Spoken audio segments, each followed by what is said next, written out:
Estamos de regreso en Proyecto Puente y tal como se lo anunciábamos previo al corte, tenemos un enlace desde Argentina con Carlos Iván Suárez, él es periodista, porque nos va a poner en contexto qué significa y cuál es la magnitud de lo que está pasando en las calles de Argentina. Cacerolazos salen a las calles tras la orden de Milei de desregularizar la economía. Son una serie de medidas que anunció el presidente argentino que tienen bastante molesta a la población, que los han hecho salir a las calles y bueno, buscan hacerle frente a la crisis económica que se vive en el país. Carlos Iván, te saludo con muchísimo gusto desde Hermosillo, Sonora, México. ¿Cómo te encuentras? Hola Priscila, buen día.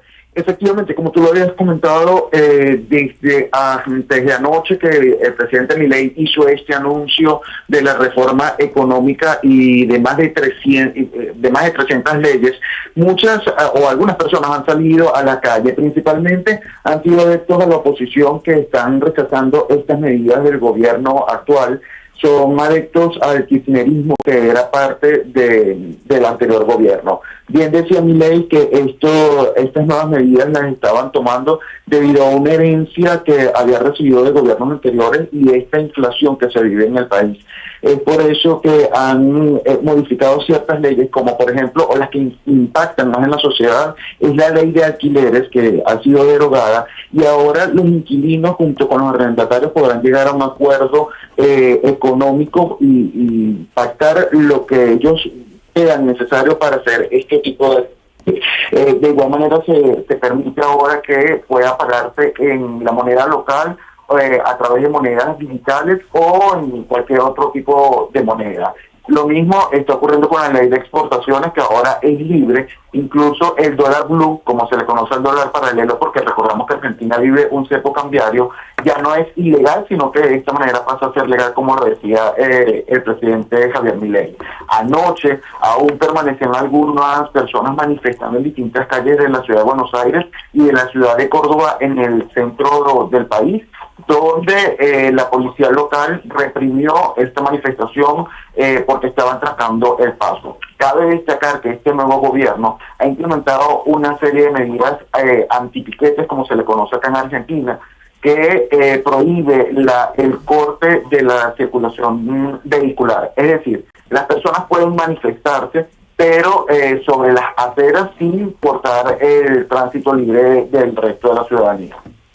Carlos, también es interesante que entre las medidas que son bastante duras, bueno, se encuentra la no renovación de contratos, no más licitaciones, esta reducción de subsidios de energía y de transporte que debe de mantener pues bastante molesta a la gente porque serán los principales afectados, no tanto las medidas que implica el gobierno como para reducir sus costos. Sí, cabe destacar que estos subsidios principalmente ocurren en la ciudad de Buenos Aires, que es la capital del país. El resto de la población no tiene este tipo de subsidios, por lo cual, digamos, esa especie de molestia sería para los residentes de la capital. Sin embargo, muchas personas también apoyan estas medidas, sobre todo, obviamente, los seguidores del presidente Milei, que dicen que con estas nuevas medidas vendría una mejora económica para el país.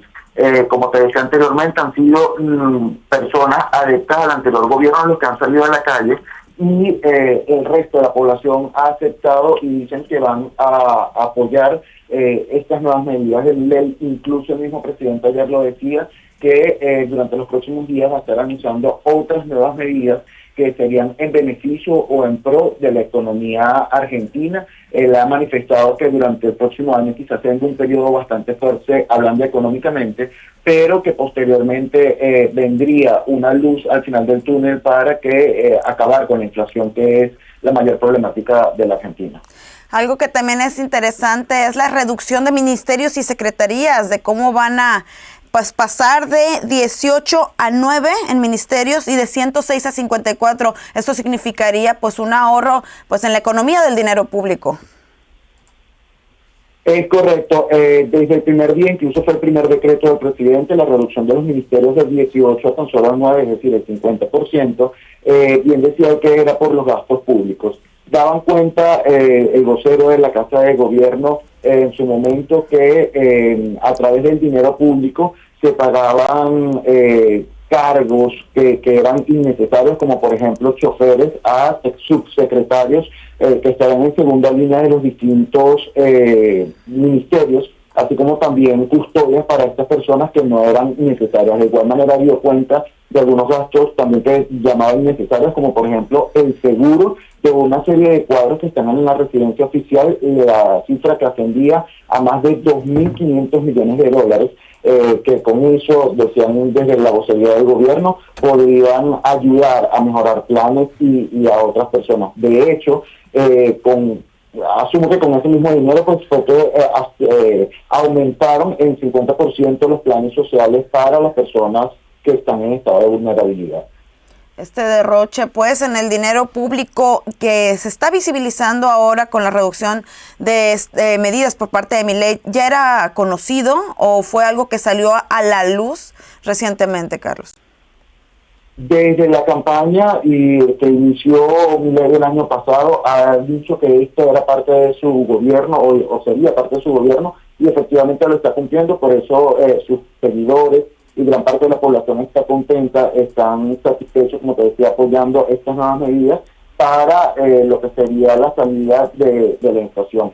Obviamente, si Milei no cumple con todo esto, va a ser condenado seguramente por la población, pero recordamos además que él tiene solamente 11 días en el gobierno como tal. Este problema económico viene desde hace muchísimos años, y él daba cuenta que si no tomaban este tipo de medidas, la inflación en Argentina podría ser de 15.000%. Entonces, que era muy necesario que se realizara la reforma del Estado, porque ha sido, así como lo han llamado, de las bases económicas de la economía para poder salir de esta crisis económica. Entre la gente que sale a las calles, hay jóvenes, hay personas de la tercera edad, es decir, ¿cuál es el perfil de los manifestantes? Hay de todas las edades, hombres, mujeres, personas trans, incluso. De hecho, el primer día de manifestación, la noche del miércoles, un hombre de 72 años de edad, que es jubilado, estaba protestando en La Plata, que es la capital de la provincia de Buenos Aires, en el área metropolitana, y lamentablemente sufrió un infarto que falleció en medio de estas protestas. Entonces hemos visto cómo son personas de distintas edades y de distintos rangos sociales también cómo han salido a manifestarse. De hecho, ese mismo día, tras el anuncio, inició una serie de cacerolazos de los distintos edificios de la ciudad, y vimos también cómo había una especie de enfrentamiento entre quienes apoyaban a Javier Milei y quienes se oponen a su gobierno. Con cacerolas, se gritaban improperios, incluso los afectos al peronismo ponían la marcha peronista, mientras que los afectos a Milei ponían canciones que son parte de este gobierno. Bien, pues continuaremos dándole seguimiento al tema. Muchísimas gracias por tu participación hoy en Proyecto Puente, y gracias por mantenernos informados de este pulso de lo que está pasando en Argentina, algo que sin duda alguna se veía venir, y bueno, esperemos que los resultados sean buenos para toda la población de tu país. No, muchas gracias a ti, Priscila, por el contacto.